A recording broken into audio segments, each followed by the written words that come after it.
Welcome to our YouTube channel, Quest Wilderness and More. So today we are going to, as you saw from our first part 1 video, we just arrived at our cabin in the Great Smoky Mountains. So in this video we are going to focus on the flora, the fauna, and also some historical aspects about the smoke things we looked at first. This is the route we are going to take to reach Cades Cove from our cabin. That's our cabin, and in between there are mountain ranges, high elevation mountain ranges, around 6,000, 5,000 feet altitude. But we are going to negotiate from around the mountains into Cades Cove. Okay, so that's the Cades Cove loop. It's a one-way loop, the one circled in red, and that is where wildlife sightings are maximum. This is our way to the Cades Cove, and so from the other end, people coming from the more touristy place called Gatlinburg, they come from the other side, and we are staying in nearby towns, and so we are approaching from this side. So we actually made 3 different trips around the Cades Cove, so we combined them all in one video. So today at this time it was raining, and as you can see, it's lush green forest and very rich in flora, and it's all green all around, and this place is like teeming in wildlife. This particular road is called the Little River Road. As you can see on your right, there is a stream. It's called the Little River, and mostly this river meets the Pigeon Forge, the bigger Pigeon Forge River. So there's a stream, and streams like this are basically known to be great habitats for the salamanders and things like that. We didn't see any salamander during this trip. We are no salamander experts, but I'm sure there are salamanders around, especially in places like these. So Smoky Mountain is also known as salamander capital of the world. So this is again, we are back on our way to the Cades Cove scenic loop. So this is when we entered the Cades Cove. We just entered the Cades Cove loop, and this was our first pullover. So mostly the scenery is like this. You could see a lot of mountains around you with long stretches of undulating landscapes and grasslands and things like that. So this is a valley. This is a kind of a cove. The word cove means valley, basically. This is our second pullover.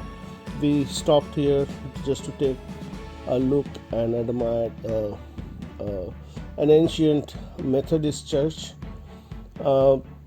So back in the days, in 1800s, 1818 or 1820 onwards, Europeans settled. There was European settlement, mostly consisting of blacksmiths and farmers in this area.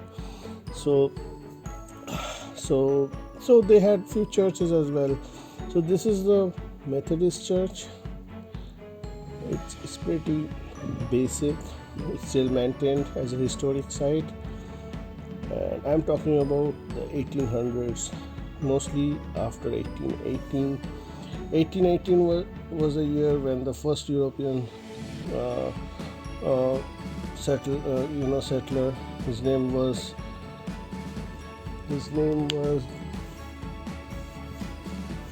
John Oliver. He was the first person to settle around Cades Cove, and post that many European settlers followed and settled in this area. As I said, they mostly were either farmers or blacksmiths. That's my son. That's a small piano. It's still in a working condition, it seems.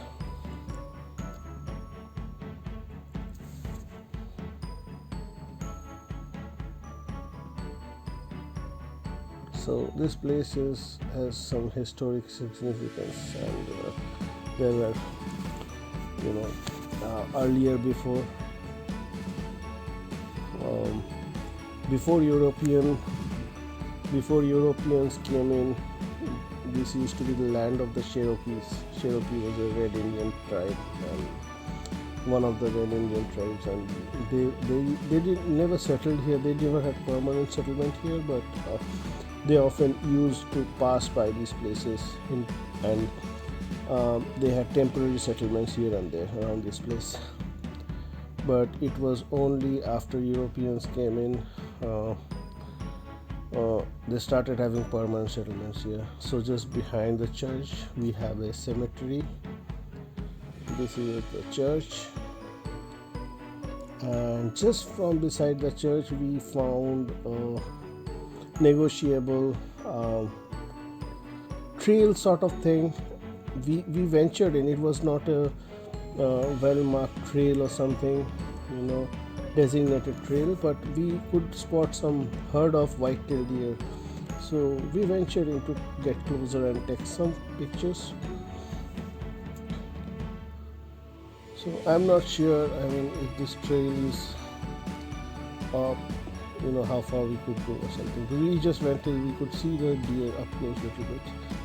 So as you can see, these are a herd of white-tailed deer. This is bumblebee sitting on eastern redbird.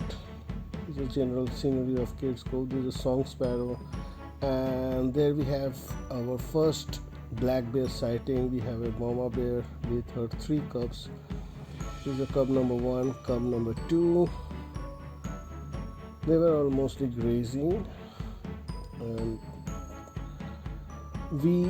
it was not basically literally from the car we could get this close. We had to from the car we could spot them through binoculars, and we parked the car and then walked the rest of some 0.25 miles to reach where we could take this video. That's the mama bear, and there's one more cub with her.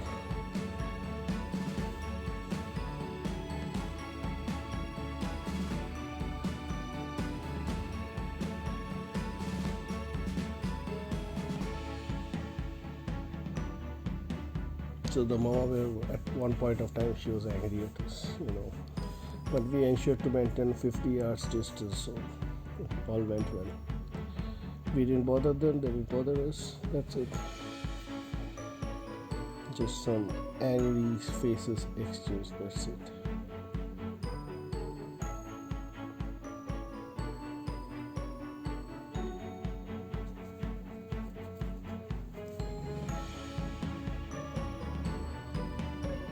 So there's a pair of white-tailed deer we saw later on.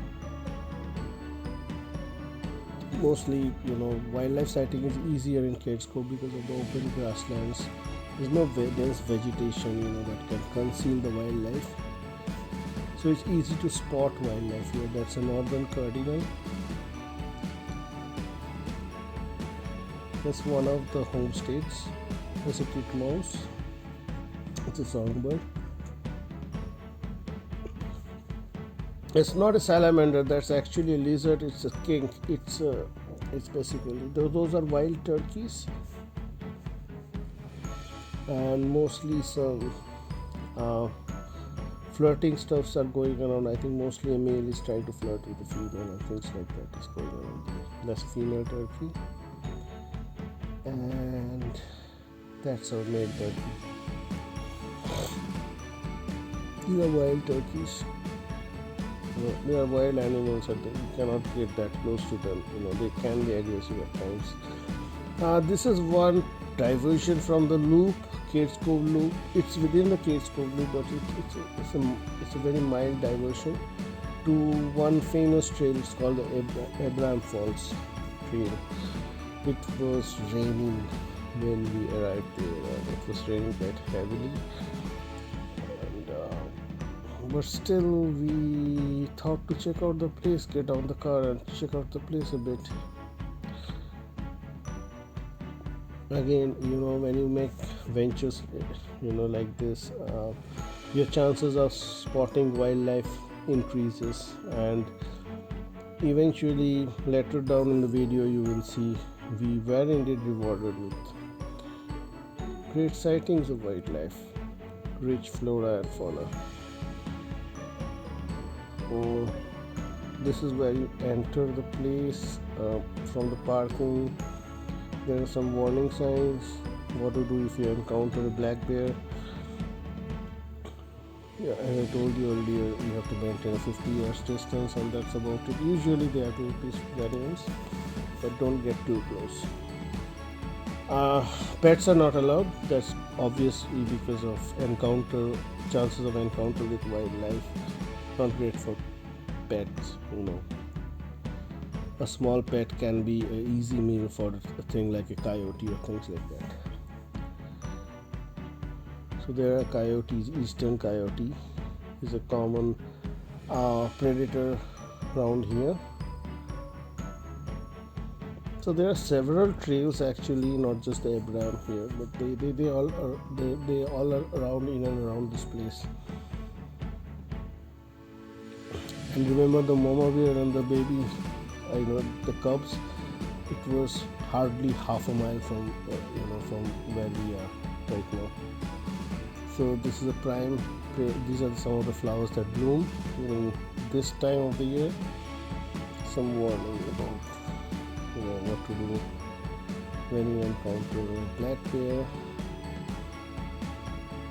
This is a prime black bear habitat.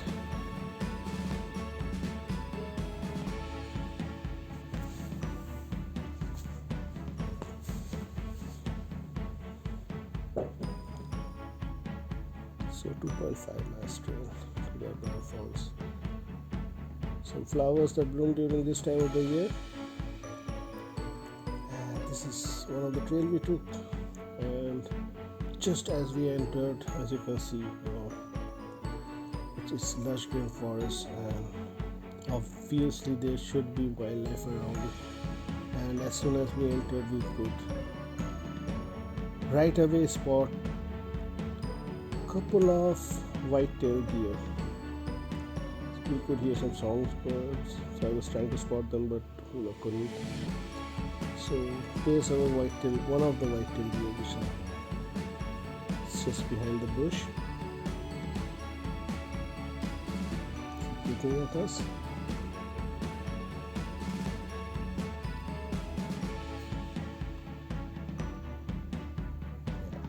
Yeah, continues to graze. We didn't get any closer, so it's not a great idea to bother wildlife. So it didn't get bothered either, and it continued grazing, as you can see. So there was one more deer, but that was inside thick bush. We could not take a video of that. And I'm sure there were many others around. So there was one more lone bear we encountered later.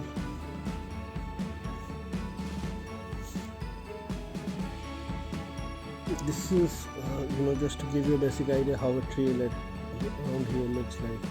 It's one of the homesteads where earlier European settlers used to stay. This is one of those famous cabins where John Oliver, the first European settler of Cades Cove. So this cabin was built for his son Elijah Oliver. So this is Elijah Oliver's cabin and the homestead.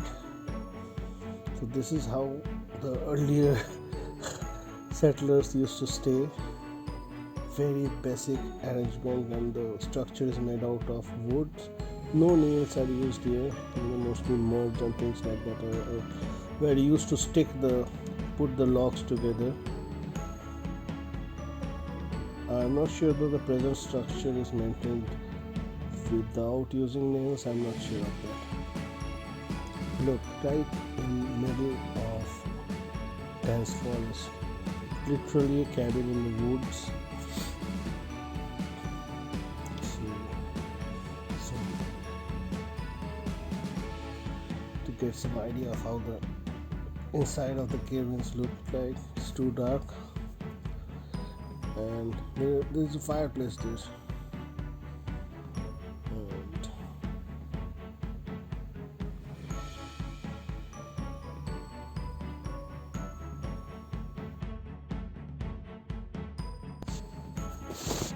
That's the Elijah Oliver cabin. Oh, this is a black rat snake, actually the eastern black rat snake we encountered. Trust me, it's a non-venomous snake. I can handle snake. I know how to handle snake, but mostly we do that only when we are rescuing the snake from household or something and putting it back into the forest. In this case, we were in the forest and handling a snake just would mean disturbing the snake. So this poor little guy was mostly trying to avoid us. This is how the snake looked like. It was around 5 feet. Beautiful snake, I should say. This is a bobcat, a rare sighting, very elusive things. This is Carter Shields cabin, another one of the Europeans, homestay. That's a lingsy. It's a bracket fungus. It belongs to the same family as mushrooms. They grow mostly on rotten tree barks like oaks and things like that. Traditional Chinese medicine has some usage for this. This is a star chickweed. It is again there is a folk remedy for many conditions including asthma, blood disorders, rheumatic pains and things like that. So again, if a folklore, basically there's a folk medicine. This is the bracket fungi, and that's a sweet clover. It also has some medicinal usage to it. It's a diuretic, increases the loss of water from the body through urine. So it also has some medicinal values.